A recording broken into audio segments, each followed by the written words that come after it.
Bom dia, muito bom dia.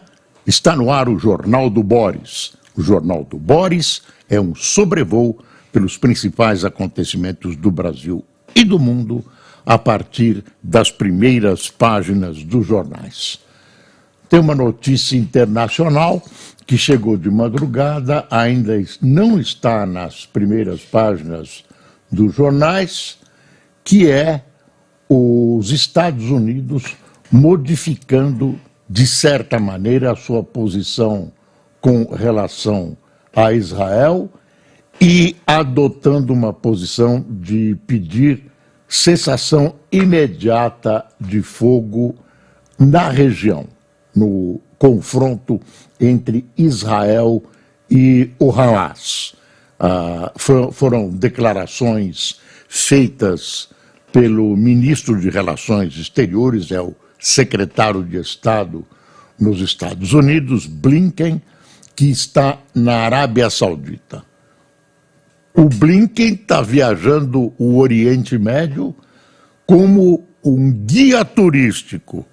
Um dia está no Catar, outro dia está em Israel, conversa com um, conversa com outro. A impressão que dá é que o homem está pagando todos os pecados dele, conversando com essa turma que não pensa em paz.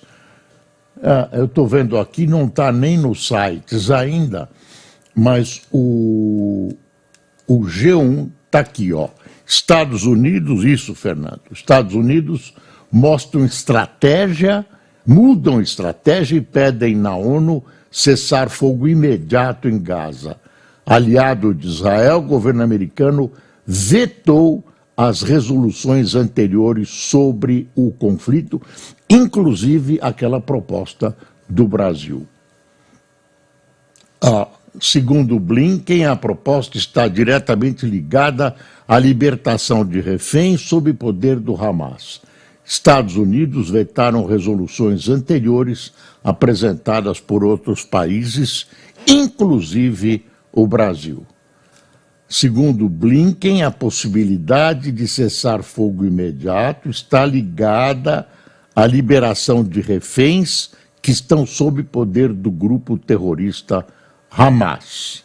Aí tem todo o relatório de onde ele está.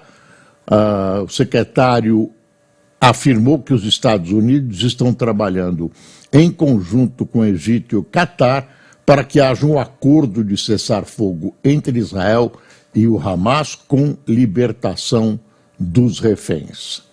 E aqui tem um desdobramento do noticiário, a intenção de os Estados Unidos apresentar uma resolução no Conselho de Segurança da ONU propondo a interrupção do conflito no território palestino começou a ser ventilada em fevereiro. Aí tem todo o histórico, inclusive conta a proposta do Brasil, etc., etc. Mas o fato é a mudança de posição dos Estados Unidos nas vésperas do que seria uma invasão de Israel em Rafah, que seria, segundo Israel, o grande centro de operações e o último centro de operações do Hamas. Israel anunciou ontem a morte de cerca de 90 membros importantes do Hamas, inclusive de lideranças nos conflitos naquele hospital que não fica em Rafah, fica mais ao norte de Israel, o principal hospital que foi atacado, né, que foi utilizado, que vinha sendo utilizado como centro de operações do Hamas. Bom, deixa eu vir para a primeira página de O Globo. Olha, isso implica com a vida de muita gente aqui no Sul e no Sudeste. Esta noite, agora vão chegando as notícias, tivemos um momento de tempestade gravíssima no Rio Grande do Sul, com enormes prejuízos. ventos, aquela coisa que a gente já conhece. E isso é produto de uma tal frente. Eu não sou meteorologista, nem me meto a tal, mas vou dar um relato leigo para você, que dá para entender. Essa tal frente fria, com tudo que ela tem, conflito entre o calor, sobe pressão, desce pressão, vem caminhando para o norte, em direção norte. Então, passou pelo Rio Grande do Sul, Paraná, Santa Catarina, Paraná, vem para São Paulo, vem para o Rio, né? E não se sabe exatamente o horário, mas da tarde para a noite deve chegar a São Paulo. Olha aí, essa foto do globo, o céu carioca visto do centro ainda teve sol no primeiro dia de outono. Nova estação terá calor intenso e temperaturas altas e já começa com risco de transtornos. Olha o título aí. Alerta máximo de temporais no Rio. CEMADEM emitiu o aviso de grande perigo de fortes chuvas, principalmente no Grande Rio, na região serrana e no litoral sul nos próximos dias. Defesas civis foram mobilizadas. Está aqui, ó. Isso já, né, acontece no Rio Grande do Sul. Se imagina que essa tal frente fria possa chegar mais a sudeste, né, mais em direção ao norte, com menos intensidade. Mas aqueles ventos, aquele prejuízo todo, deve acontecer a partir de hoje à noite. Não se sabe exatamente a hora. Previna-se.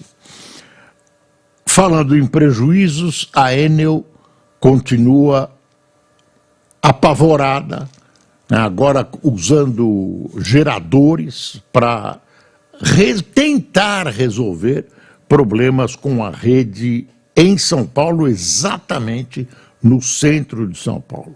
A Enel fala em restabelecimento da energia elétrica, 97% da região afetada é bem no centrão de São Paulo. Pega inclusive a Santa Casa de Misericórdia. Mesmo assim, essa energia fornecida por geradores, claro que é uma coisa precária para quebrar o galho, ela não chega ela é fraca. Eu não sei o nome técnico, então não consegue mobilizar elevadores, tem bombas para água, os prédios estão sem vários prédios, sem elevadores, água, etc. A Enel culpa o calor. Agora, não aconteceu no mundo todo, teve calor, né? Na França teve uma onda de calor, mais recente, não aconteceu nada, aqui não. O calor desliga tudo, sinal de que há algo de podre no reino da Enel. A Câmara Municipal, o Tribunal de Contas do município começa a dar uma olhada, a passar os olhos sobre o contrato da Enel. Eu não sei o que vai acontecer, o medo é que cortem os serviços da Enel e venha uma pior. Desculpe, eu estou com o meu tradicional ataque de espirros, né?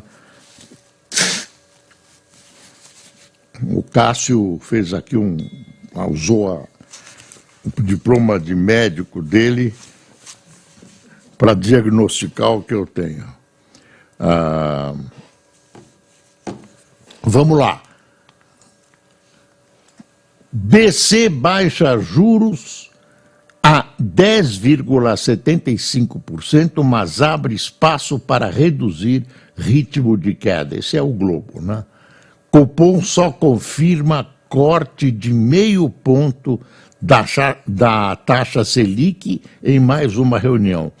Para o futuro, pelo que o tal mercado está deduzindo, já pelas palavras utilizadas, o Banco Central não promete redução dessa amplitude. se houver redução, seria uma redução menor. Essa era a expectativa. Quer ver aqui? Olha, essa análise. Copom sinalizava manter a redução em meio ponto nas próximas reuniões. A frase veio no singular no comunicado de ontem, ou seja, a Selic agora de 10,75% deve cair a 10,25% em maio, mas depois há incerteza. O BC justifica que o cenário externo exige cautela e adverte que o processo desinflacionário no Brasil tende a ser mais lento. É gozado que quando cai os números da inflação, quando caem, o governo Lula tenta, de certa maneira, espertamente atribuir a si, quando o presidente vive descendo o pau no presidente do Banco Central, porque ele não decreta uma queda mais rápida nos juros. Tem uma coisa que a Folha de São Paulo deu com manchete, está aqui, ó. Governo acha móveis do Alvorada depois de culpar o Bolsonaro. A Folha está dando de manchete porque a primeira notícia a esse respeito foi da Folha ontem, né? Conseguiram esse furo. A ausência foi justificativa para a compra de 196.700 itens de luxo. Gestão petista diz que houve descaso. O Lula fez acusações gravíssimas, insinuações. Lula e a dona Janja fizeram insinuações sobre o desaparecimento, suposto desaparecimento de imóveis, né? Foram para um hotel nos primeiros dias, porque não tinha cama, compraram uma cama caríssima. Nos primeiros dias de governo, o Lula e a primeira-dama Janja reclamaram das condições do Alvorada e disseram que imóveis estavam faltando. Meses depois, Michele Bolsonaro reagiu, afirmando que tudo que fora levado era bem particular. Levantamento inicial, ainda em 2022, apontava a falta de 261 bens no Palácio. No início do governo Lula, nova conferência foi feita e o número diminuiu para 83. Relatório final concluído em setembro do ano passado apontou que todos os bens foram localizados. Mas aí, o governo fechou a boca, não disse, olha, finalmente foram localizados. Por quê? Porque isso acabava contrariando as declarações do Lula, quer ver? E as que são declarações do próprio governo, quer ver a nota que o governo tinha editado naquela época? Em primeira nota, o governo diz que houve descaso no local em que estavam as peças. Depois culpou a gestão anterior por falta de controle patrimonial. Estava tudo sob controle patrimonial dos devidos órgãos e mais, sob a proteção do Palácio da Alvorada. Enfim, é um assunto, digamos, menor, mas atinge o presidente Lula, né, que inadvertidamente, incauto, ante aquele cenário de falta de sofás e tal, reagiu colocando em dúvida o que a lisura da mudança do presidente Bolsonaro. Eu estou usando as palavras aqui muito devagarzinho, porque existem algumas palavras que são absolutamente inadequadas para um episódio como esse. Mas aí arranha a imagem do Lula, que já não está grande coisa, e arranha o Lula. Teve eu não vou encher você com números, mas teve um boletim de mercado, saiu ontem, mercado, né? O pessoal do meio financeiro, então não é a grande população que, acha o Fernando Haddad muito eficiente, ótimo, mas rebaixa a imagem do Lula. E o Planalto está desesperado. Outra coisa que aconteceu ontem, depois eu volto para essa coisa de política, e não foi absolvição, né? Isso foi amplamente divulgado ontem. O ex-jogador de futebol brasileiro, como é o nome dele? O Daniel Alves. Tem o Robinho também. O Daniel Alves. Eu nunca fui bom de nomes. Na velhice continua a mesma coisa. Eu não penso que eu estou começando a esquecer, não, que eu não esqueço nada, inclusive quem me deve. Não, às vezes esqueço de pagar, mas aí me lembram rapidamente. Mas ainda estou com o juízo mais ou menos no lugar como eu sempre estive. Mas o Daniel Alves, lá na Corte Suprema da Espanha, liberou ele. Ele tem que ser tratado como um cidadão local, nas leis locais. Ele vai ter que pagar uma multa de 1 milhão de euros, que dá um pouco mais de 5 milhões de reais. O pai do Neymar, quer dizer, o Neymar se dispôs a emprestar esse dinheiro. Ele está com os bens bloqueados devido a uma ação da ex-mulher dele. Aqui está com os bens bloqueados. Claro que ele certamente tem esse dinheiro e vai devolver para o pai do Neymar. Então, ele jura que não vai fugir, não sei. A pena acabou sendo pequena, né? Na Espanha, o pessoal acha que ele não vai fugir porque ele tem muito pouco de pena a cumprir, né? Ele está em liberdade, vai ficar solto em liberdade, não vai ficar na prisão e, enfim, vale a pena não ter nenhuma dívida. Agora, a carreira dele, na impressão que eu tenho, a carreira de grande jogador foi para o espaço. De repente aí aparece um clube, algum clube, ele deve estar jogando uma boa bola ainda, ele deve estar jogando. Tem outro jogador, que chamam de jogador, o Robinho, que estava no Milan, quando foi acusado de participar do estupro coletivo de uma moça albanesa. Prova, gravações, o diabo, tinha tudo. Ele foi condenado na Itália, depois do processo passar por todos os níveis da justiça italiana, foi condenado a 9 anos de prisão. Ontem, o STJ julgou se a pena podia ser cumprida no Brasil. Por 9-2, né? O voto do relator, inclusive, foi contra o Robinho. Por 9-2, ele perdeu. Robinho perdeu, a pena vai ser aplicada. É um caso muito grave e a prisão é imediata.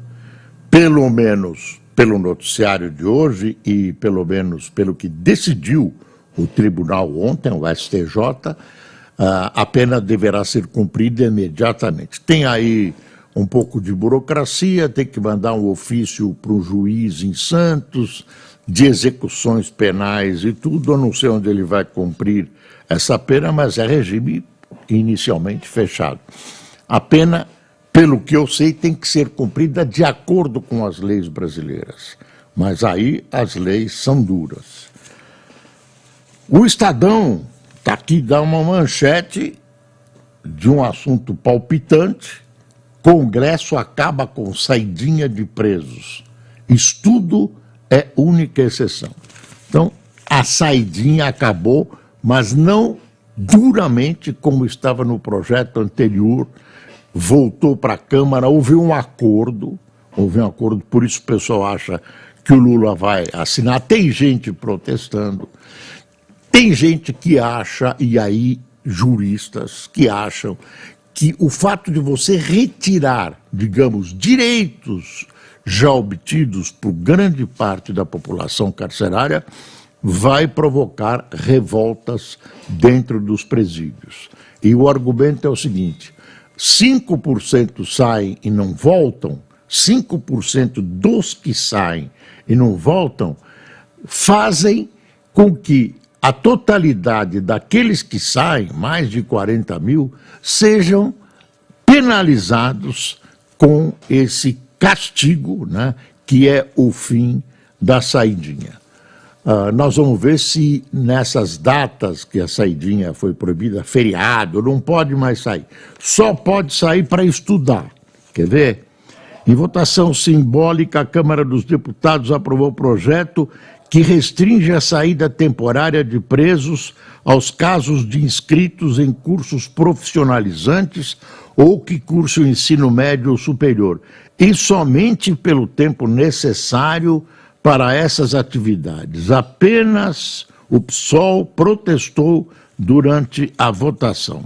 O texto, que vai para a sanção do presidente, veda o benefício em caso de crime hediondo, ou isso foi acrescentado agora, cometido com violência ou grave ameaça, mesmo que não seja hediondo. O projeto inicial da Câmara não previa exceções, mas foi alterado no Senado e na volta aprovado. Na legislação em vigor, a autorização é dada aos detentos que tenham cumprido pelo menos 1/6 da pena no caso de primeira condenação e 1/4 quando reincidentes. As saidinhas ocorrem até 5 vezes por ano e não podem passar de 7 dias. Aí que está a restrição, E tem algumas exigências, exame criminológico, tudo detalhes que vão ser desdobrados durante os próximos dias. Sempre desculpe, viu? Tá aqui o Globo também toca nessa questão. Olha aí a Venezuela. Depois de alijar da corrida eleitoral Maria Corina, principal líder da oposição a Maduro, a justiça, que é ligada ao Maduro lá, né, que é um departamento, quase um departamento do executivo, a justiça determinou a detenção de alguns dos seus auxiliares próximos, alegando que organizavam o motim. Após decisão, Corina disse que foi dia da infâmia no país.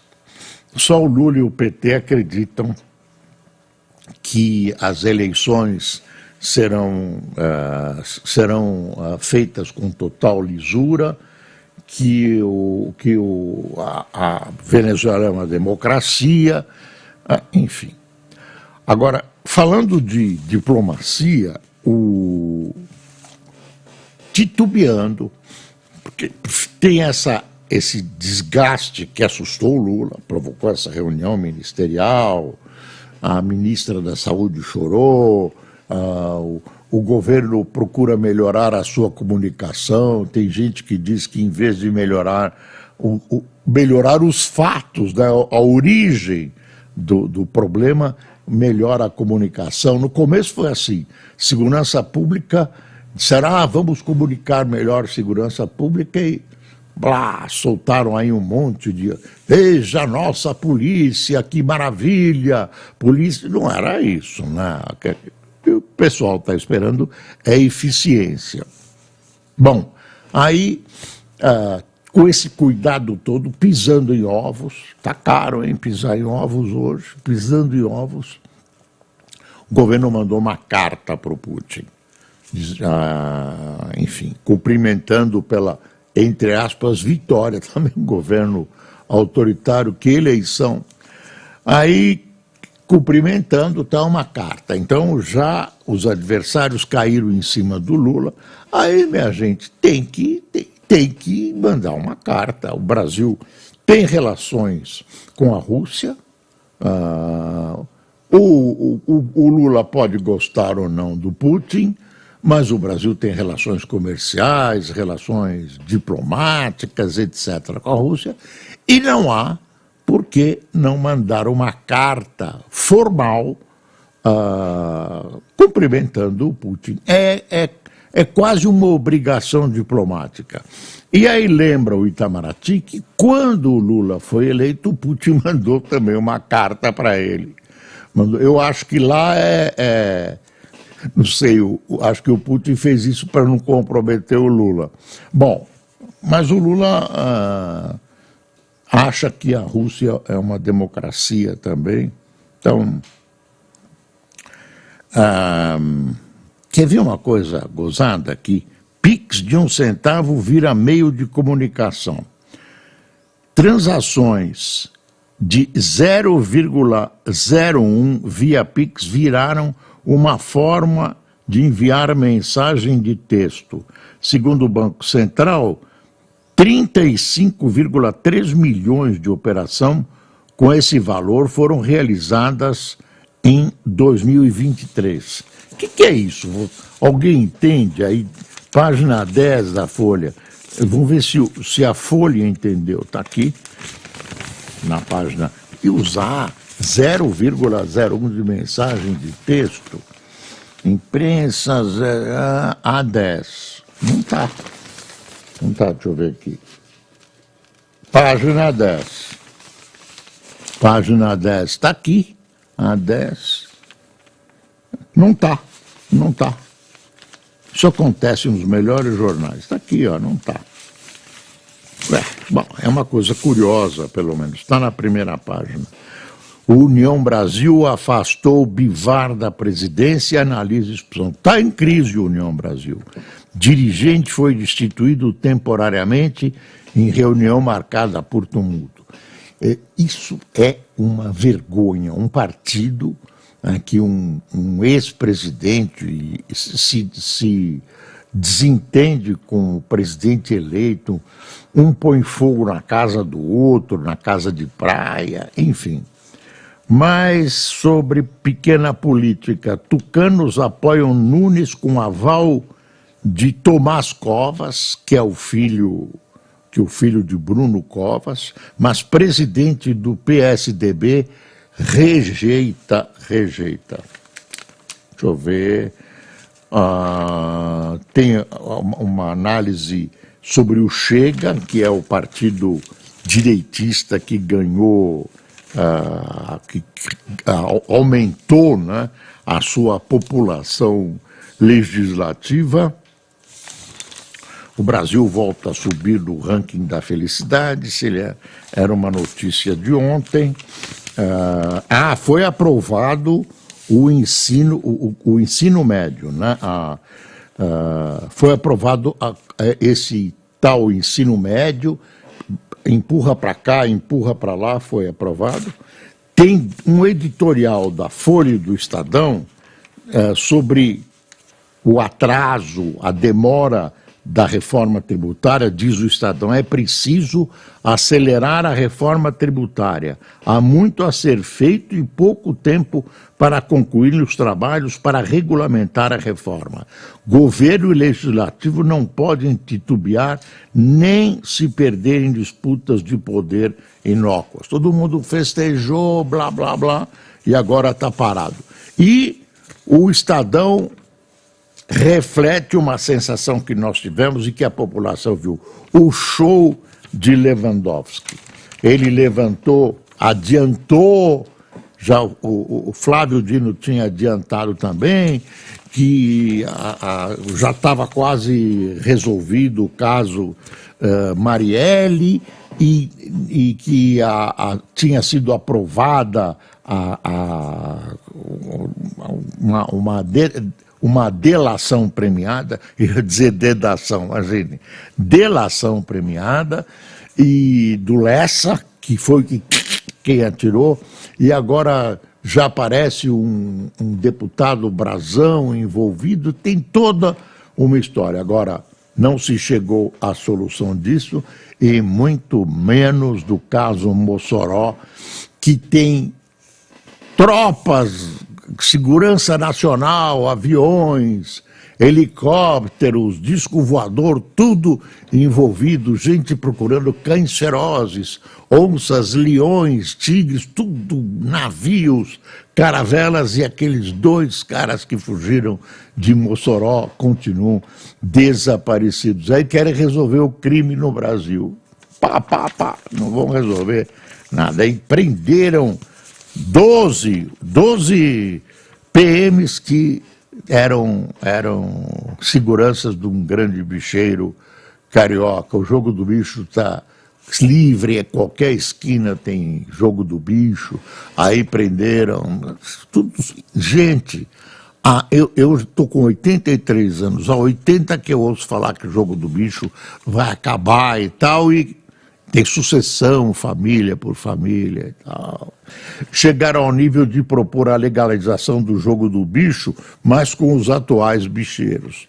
Tadinhos. A questão do Pix é porque as pessoas, quando enviam o Pix, sim, elas podem escrever no campo descrição. Aí utilizam esse campo para enviar. Quem manda o Pix pode escrever descrição, está me esclarecendo o Fernando. Aí usam para mandar uma mensagem. É isso do Pix. Desculpe, eu devia ter me instruído melhor a esse respeito. É que eu estou acostumado. Eu ia brincar, não pode. Quem tomou café conosco?